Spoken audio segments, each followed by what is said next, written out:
Tavs AutoTV atbalsta elektroauto uzlādes tīkls Eleport, Goodyear un ProBro Express automazgātavas. Tikai 96 sekundes un jūsu auto ir tīrs. Šodien Tavs AutoTV tuvāk aplūkosim automobili, kura dizains radīts iedvesmojoties no leģendārā Fiat Cinquecento, jeb 500-nieka.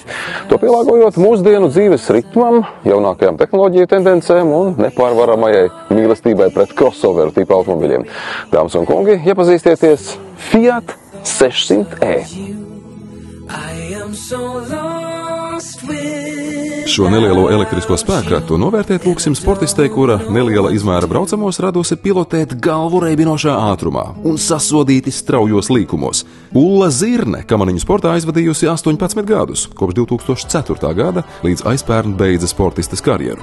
Jauniešu grupā viņa bijusi gan pasaules kausa izcīņas uzvarētāja, gan Ziemas olimpisko spēļu bronzas medaļniece. Arī pieaugušo kategorijā pārstāvējusi Latviju 2 olimpiskajās spēlēs. Pašlaik Ulla darbojas ar dažādiem radošiem projektiem sociālo mediju vizuālā mārketinga jomā. Tajā skaitā kā apģērbu zīmola Pixie Won't Play radošā direktore. Man ir liela pateicība noteikti par šo pieredzi, par 18 gadiem profesionālajā sportā, un nožēlu noteikti nav, ir tikai tās pozitīvākās emocijas. Un tagad man ir prieks, ka es varu visā, ko es daru tagad, izmantot to savu pieredzi, ko profesionālais sports ir devis. Ātrums un adrenalīns, ko es sajūtu traucoties lejā pa kamaniņu trasi, to, protams, nekur citur es neiegūšu, un arī es pat necenšos, jo es apzinos, ka, noteikti nebraucot ar mašīnu, ne pa ceļu, nav tā vieta, kur to vajadzētu meklēt, un es arī zinu, ka tas ir pilnīgi kaut kas cits, un tāpat nebūs tās pašas sajūtas.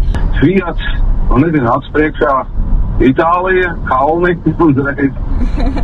Jā, es jau ar Fiatu saistās man tas mazais Fiatiņš, kuru es parasti daru, tad, kad es kaut kur ceļoju un kad ir jāierē mašīna, tā ir parasti mana izvēle. Man joprojām Fiat saistās tikai ar to maziņo.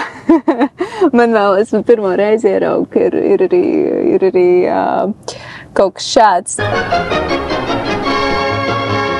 Questa è la nuova piccola grande vettura che sul filo di oltre 85 km/h ha iniziato la sua corsa sulle vie d'Italia e del mondo.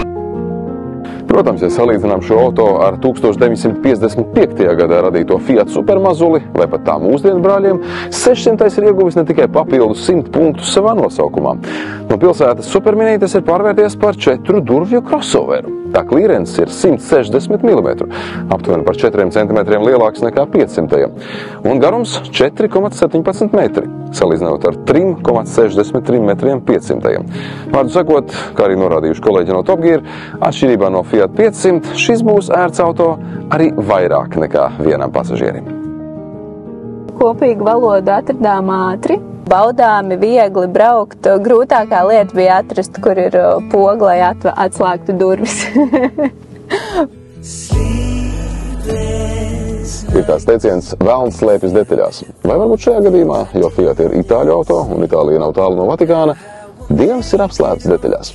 Vai kā, Fiat 600e viens no spēcīgākajiem trumpiem ir tieši dizains un mīlestība pret šķietamiem sīkumiem.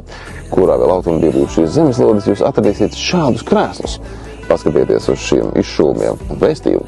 Vai arī šādiem mīlīgiem priekšējiem lukturiem un, protams, neskaitāmajiem logo ar 600-nieka abreviatūru. Protams, viss ir sīkumos. Jebkurš sīkums var padarīt dzīvi labāk vai sliktāk. Tāda liela lieta jau beigās nemaz nav. Viss ir sīkumi un detaļas. Interesants fakts, šis konkrētais teiciens "The devil is in the details" kļuva populārs 20. gadsimtā, lai gan tā pamatīdeja ir sena.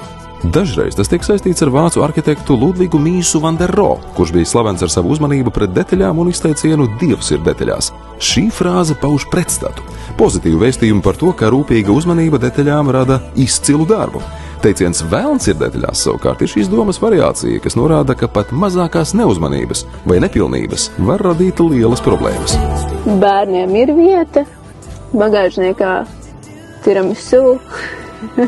Nu tā droši vien. Droši vien, ka šī ir vairāk sievišķīga mašīna. Droši vien, tāpēc es šeit esmu, vai ne? Nu, ko esam tikuši līdz sadaļai tehnika. Ja vēl pavisam nesen dažu labo Fiat 500 jauda bija knapi 70 zirgspēku, šim ir 156 zirgi un 260 Nm liels griezes moments. Tas spēj sasniegt 100 km/h 9 sekundēs, un pilsētas satiksmē ir gana veikls un dinamisks. Un kas ir pats galvenais, braukšanas procesa laikā tas nepatērē ne grama benzīna vai dīzeļa, jo Fiat 600e, kā jau nojaušot pēc šī neuzkrītošā piedēkļa tā nosaukumā, ir 100% elektroauto. Tam ir 54 kWh akumulators, un ar vienu uzlādi tas spēj veikt teju 400 km garas distances. Arī uzlāde no 20 līdz 80% ir visai ātra, mazāk nekā 30 minūtēs, to veicot ar 100 kW līdzstrāvas lādētāju. Jā, man nav nekur, kur piesietēt pagaidām. Tas ir aizdomīgi. Nē, nu, ja mēs sākam iet sīkumos, noteikti varētu būt jaudīgāk un uzrāvieniņš un tā, bet priekš tādas mierīgas pilsētas mašīnas, es domāju, slikti. Ēdienos un desertos itāļiem ir 10, mašīnās mazliet mazāk. Viens no populārākajiem itāļu teicieniem ir La vita è bella. Tulkojumā tātad dzīve ir skaista. Droši vien Fiat dizaineri, radot šī kompaktnieka dizainu, ir iedvesmojušies no šī principa. Te nav nekā lieka. Varbūt vienīgi varam piekasīties pie plasmasas durvju apšūmiem, bet pārējais ir patiešām skaists. Krēslus jau pieminējām, un raugoties uz tiem var saprast, ka ražotāji paši lepojas ar savu produktu. Fiat 600e radīts ne tikai, lai ar to pārvietotos, bet arī, lai gūtu baudu. Tas nav tikai auto, bet arī stila priekšmets. Bet, lai arī cik šis auto nebūtu stilīgs, lai to iekārotu, mums ir nepieciešami bonusi, tādi kā LED gaismas, brīvroku piekļuve, automātiski atverams bagāžnieka vāks, sēdeklis ar masāžas funkciju vai 18 litrus ietilpīga mantu novietne vidas konsolē. Un ja kāds no jums vēl joprojām tic anekdotēm par Fiat tehnisko izturību, var jums pačukstēt, šī platforma, uz kuras ir izstrādāts Fiat 600e, ir divreiz ieguvusi Car of the Year titulu Peugeot 208 un Jeep Avenger veidolā. Un Fiat 600 tiek būvēts uz tās pašas ražošanas līnijas, uz kuras Jeep. Šoreiz mēs atvadāmies un tiekamies drīz atkal Tavs Auto TV. Tavs Auto TV atbalsta elektroauto uzlādes tīkls Eleport, Goodyear un ProBro Express automazgātavas. Tikai 96 sekundes un jūsu auto ir tīrs.